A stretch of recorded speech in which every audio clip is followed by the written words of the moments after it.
Hello and welcome to Shell Point Today for Thursday, June 2nd. I'm Dan Philgreen. On today's show, Terry Kolath will visit with Renee Maxwell to talk about an academy class next week on the game of Mahjong. And we'll bring you a piece today about Project Development Manager Bob Southern's potato chip can collection. But first, don't forget that if you missed the important resident hurricane seminar at the village church last week, not to worry. You can watch a replay of the event on Channel 12 for the rest of this week. Tune in every day at either 10 a.m. or 2 p.m. to learn all about the changes, procedures, and safety tips that are important to know should a weather-related emergency arise. Again, that's the rest of this week at 10 a.m. and again at 2 p.m. on Channel 12. Also, don't forget, tomorrow you can join your Shell Point neighbors at the marketplace in the administration courtyard on the island. Shop hand-graded produce, explore the many handmade items and crafts, or just listen to the music and socialize with your friends in the great outdoors. The Friday Marketplace takes place from 8:30 to 11:30 a.m. Looking ahead to Monday, there's a great opportunity for lunch on the bay. Court pickups begin at 10:30 a.m. on the island for the journey to Fort Myers Beach to enjoy the new location of Fish House. The Fish House now features a view of the bay and the same great food as always. The cost of the trip is $7 with lunch on your own, so make sure you get signed up. Similar to the Western card game of Rummy, Mahjong is a game of skill, strategy, and calculation that involves a degree of chance. The game originated in China, as its name suggests, and it's enjoyed by many right here at Shell Point. It's great fun and good for your brain. Resident Renee Maxwell is ready to take players to the next level and talks to Terry Kolath about the fun and challenge of the game and the academy class starting next week. Hi, I'm Terry Kolath. I'm here today with Renee Maxwell of Harbor Court. We're talking about a game that's not only fun, but good for your brain. Thanks for joining me, Renee. You're welcome. Glad to be here. Why wouldn't we want to learn something that's fun and also good for our brain? Of course, and we do it all the time. It's wonderful. Well, it's a challenge, though, isn't it? It's a challenge to play Mahjong. It's a challenge, and we have a lot of people that like it, a lot of people that want to move on to the next step and want to take this class of strategy and defense, and they'll find out that if they do, they'll really like it. So we have taught all sorts of beginner Mahjong classes throughout the years here. And you, in the summertime, have, when your other activities have slowed down a tad, you bring out this more advanced class. What's the value of taking an advanced class? How is it different? I think the value is certainly for the individual, and it certainly is for those that play together. Because a lot of us have started out in Mahjong 101, and it's a good thing not to just stay there all the time. And if you really care about it, you can move to 201, and that's what this is. You're moving from the regular beginning stages to some fun with strategies and defense. And once you get there, you don't go back, because it's really the rest of the game. You can start here, stay there, and just stay there, and that's good if you want to. But there's some of us that really want to go a little further, play a little deeper, and it's easy to say here, it's easier to stay there if you care to, but to move on, you'll find is so much more fun. And the game is really challenging, and that's what we'd like to do for those that want to do it.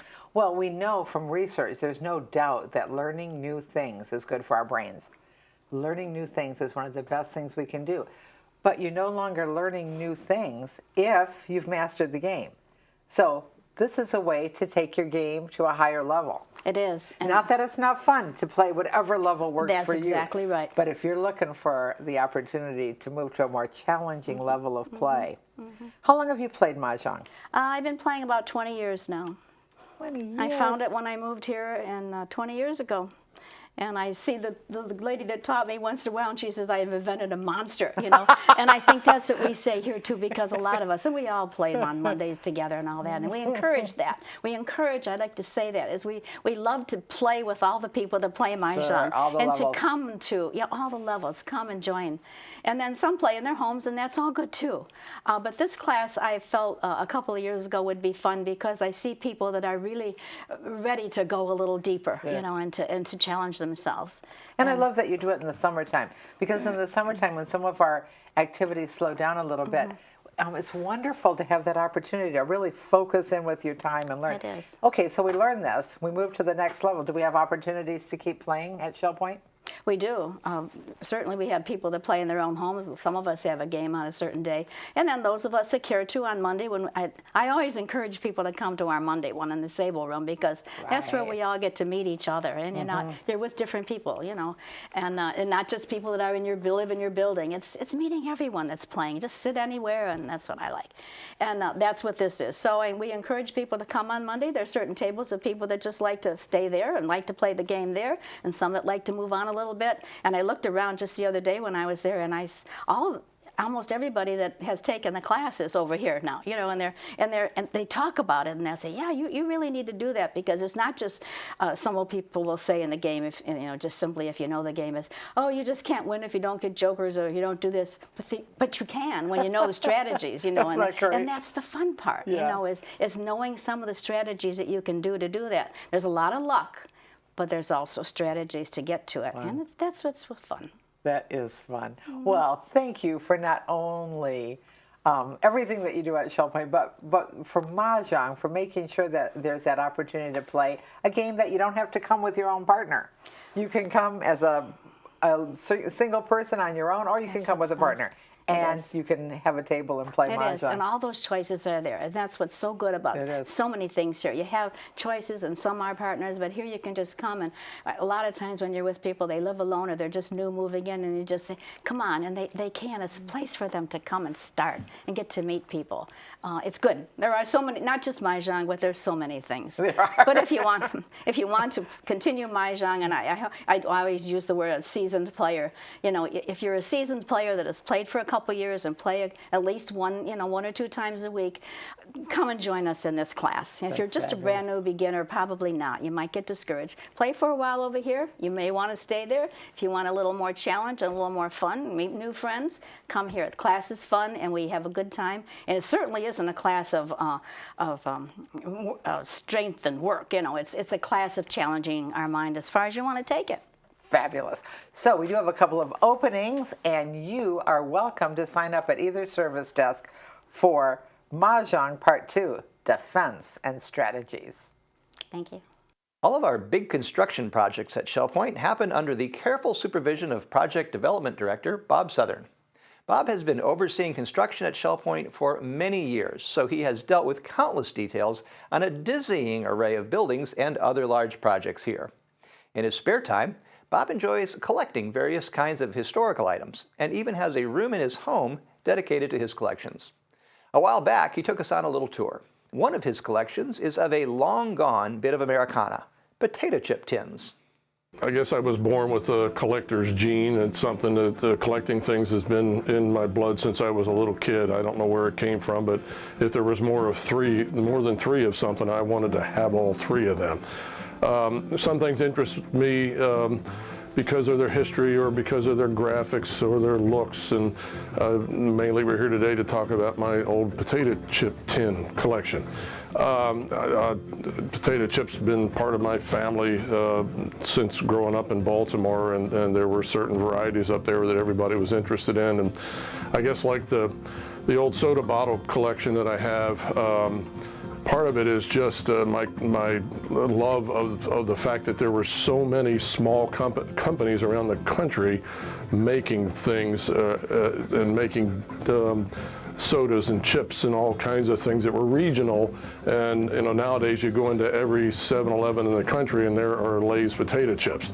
I like Lay's potato chips, but you miss some of the variety and trying different kinds. And some of these companies are still hanging on, some of them are gone.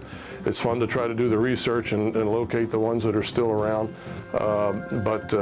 The decoration of the can, or the drawings on it, or some of the labeling, they can be beautiful pieces of work that somebody did a long time ago.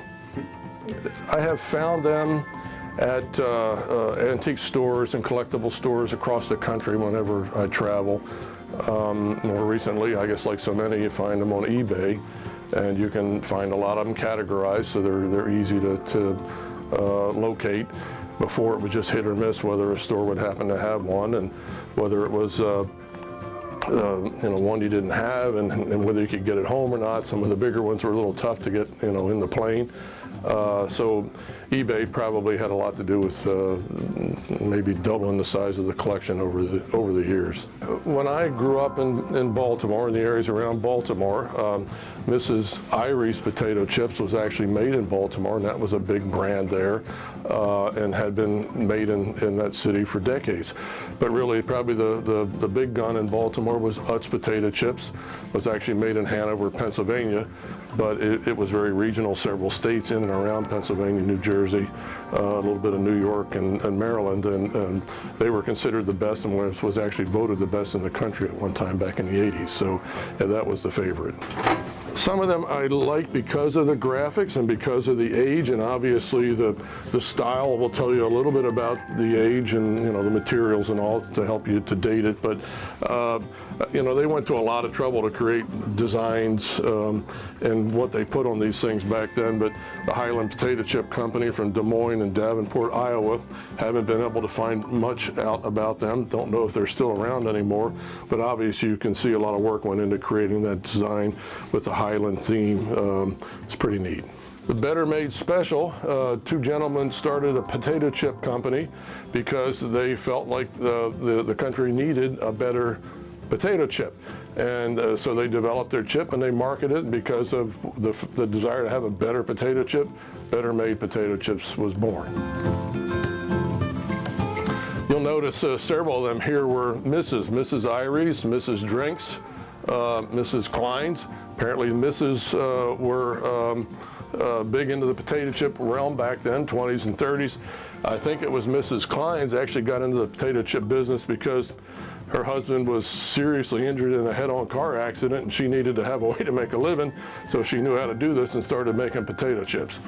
You read the history of some of these things and you go back in those days, the 20s and 30s, they started in a back room, they had a kettle, they started making a few chips, they could make 50 pounds in a day or something, and they started their business that way and grew and grew and grew, in the same way that the Utz company did up in Hanover. They just have gotten to be a big business, but a lot of them want to stay fairly local, so they don't try and spread the way Lay's and a few others have done. They serve a general region, and you'll see some from the eastern seaboard and some from the Midwest and some from out west, and that's kind of neat, and a lot of them have managed to stay in business after all these decades. I think the oldest one is the Highland. Not entirely certain. Like I said, I've done a little bit of research on the internet. You find some things about some of them. Some of them you find little or nothing. So it's a little hard to tell with some of them. Some of those companies probably came and went maybe 50, 60, 70 years ago. But it's been a long time since you've seen cans like that actually in the store. And there was a point when I was growing up that Utz and a lot of potato chips were coming in these cardboard containers, so they kind of stayed with the same pattern, but they were made out of a flimsier material, and then they'd have a bag inside of this with a little twist tie on it or something. So they were moving from heavy tin to cardboard and then to the packaging that you see nowadays. Back, in those days when packaging and shipping and how you ship things was maybe not as refined as it is nowadays, they had to package a very fragile product in something that would hold up until it got where it needed to go. So, nowadays you see them in these flimsy plastic bags and they get there pretty well. Back then they're in a heavy can that you almost see nothing come in nowadays. So that's kind of an interesting aspect and a little bit of our lost history too, and what it took to get a fragile product over a several state area. I like to look at some of the mottos on them, and a lot of them had plenty of ego. The best taste yet, and these were non-fattening. The starch has been removed. They were very worried about starch back then. A number of them will mention starch, like homemade, and guaranteed fresh, a pip of a chip. Recognized as the finest since 1899, I believe. So they all had a little theme, a little logo, a little motto that would try to catch your eye. Less starch, less fat. Even back in those days, they were worried about fat. I think probably worried more about starch than we worry about nowadays, but starch has been an issue at times. So they all are trying to carve out a little niche and make their name in the business, so that they would try to appeal to people with the design of their can and obviously the product inside.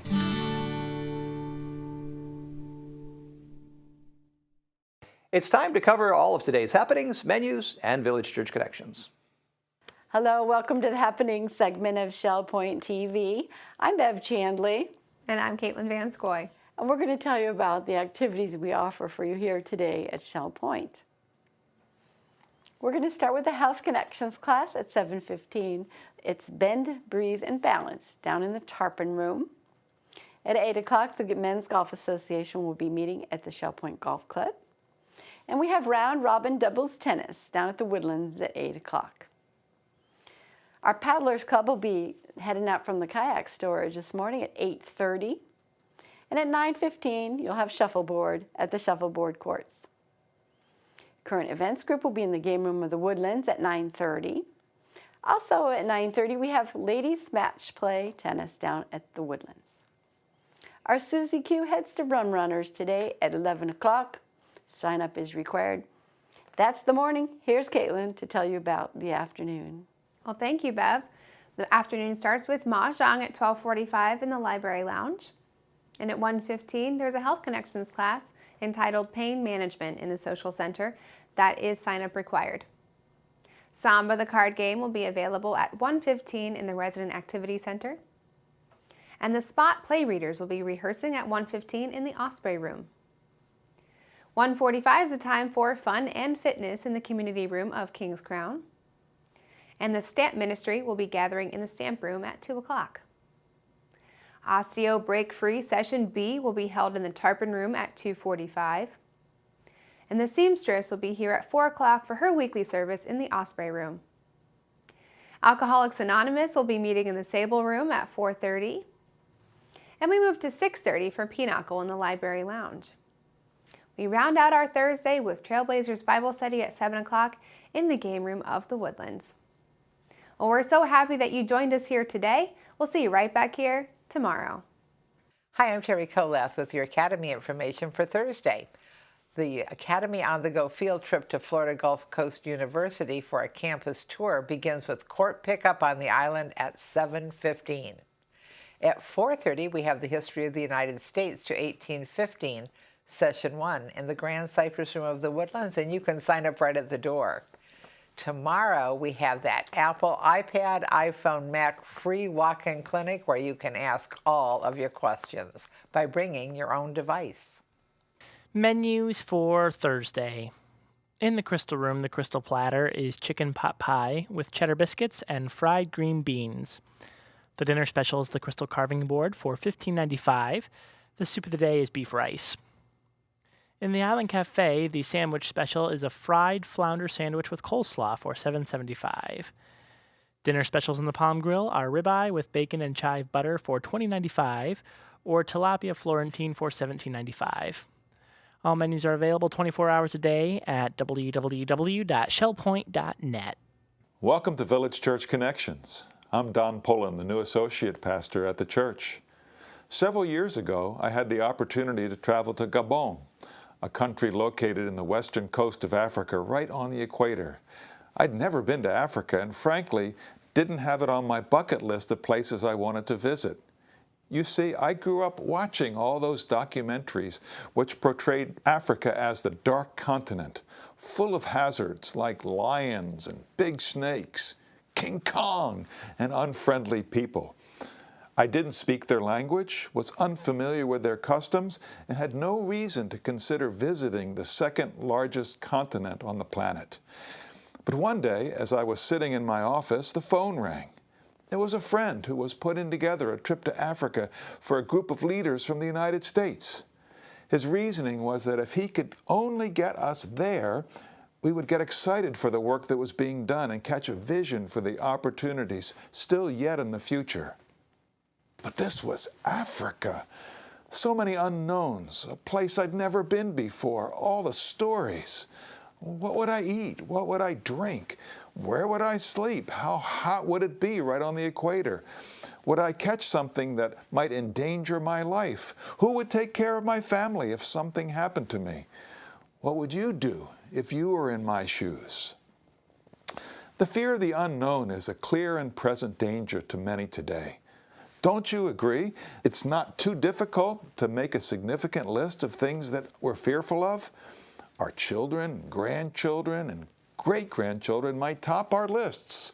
Their health and safety and well-being would probably include our concerns about our nation's economy, the moral state of our nation, and the choice of our next president in November. And if that's not enough, we have our own health. Oh, my back, my knee, oh, whatever else, right? To a dear friend who shared all her health concerns to me one day a number of years ago, I exclaimed, "Well, it sounds like the old gray mare just ain't what she used to be." She smiled at my lame attempt to make light of her maladies. So many unknowns in our lives. The Bible clearly reminds us that what is unknown to us is completely known to God. Through the prophet Isaiah, God says about himself, "Remember the things I've done in the past, for I alone am God. I am God, and there is none like me. Only I can tell you the future before it even happens. Everything I plan will come to pass, for I do whatever I wish." King David, writing in the Psalms, is comforted by the understanding that because of his relationship with the Lord, he is never alone. "Where can I go from your spirit? Where can I flee from your presence? If I go up to the heavens, you are there. If I make my bed in the depths, you are there. If I rise on the wings of the dawn, if I settle on the far side of the sea, even there your hand will guide me. Your right hand will hold me fast." For many, the greatest fear that lies ahead is the fear of death. But wait a minute. Didn't God take care of that fear as well? Sure did. How, you ask? By sending his Son, Jesus Christ, to pay the penalty for our sins through his death, burial, and resurrection. Putting our trust in Christ allows us to remove that fear as we, by faith, receive the gift of salvation by God's grace. The popular song, "In Christ Alone," describes the gift of salvation in these words: "No guilt in life, no fear in death. This is the power of Christ in me. From life's first cry to final breath, Jesus commands my destiny." The answer to our fears, both large and small, lies in a relationship with Jesus Christ, the Creator of the universe and Savior of the world. We put our trust in Him. So I need to decide if I want to go to Africa or not. As I thought about it and prayed, I realized something very important. My friend who had invited me had already been to Africa. In fact, he'd lived there for 10 years. So I was going with someone who knew the language, the customs, and the answers to all my questions. I wouldn't be alone. In fact, my friend was the leader. There was no reason to be afraid. I trusted my friend because I had a relationship with him and he knew the way. So I decided to go, putting my trust in him to calm all my fears. And boy, was I glad. Africa is an amazing continent, and Gabon a beautiful country. We watched the sun set over the Atlantic Ocean as we looked west. I played golf on the black sand greens of the club in Libreville. Spent 4 days at the hospital in Bongolo, where future African doctors and nurses are professionally trained. And visit a pygmy village, where my faith was encouraged by my shorter brothers and sisters. Yes, I was glad I did not let my fears keep me from missing this blessing. In fact, I've gone back to Africa 2 more times, each time taking others with me so that they too can experience the blessing of this amazing place and incredible people. You know, I was able to overcome my fear of Africa because of my relationship with my friend. When we put our trust in others, often it opens up doors for blessing in our lives. Not only do we receive blessing, we have the opportunity to bless others. So my challenge to you, especially when you're tempted to be afraid, is to develop meaningful relationships with those around you so that you can be a blessing to each other. Together, in community, we can encourage each other to put aside our fears and live our lives to the fullest. And thank you once again for tuning into Village Church Connections. Thanks for joining us on today's program. On tomorrow's show, our new Resort Services Manager, Laura Slack, will give an overview of the summer concert series that kicks off this month. And we'll get a recap of the top stories from this week. Until then, this has been Shell Point Today for Thursday, June 2nd. I'm Dan Philgreen, thanking you for joining us and looking forward to seeing you again tomorrow.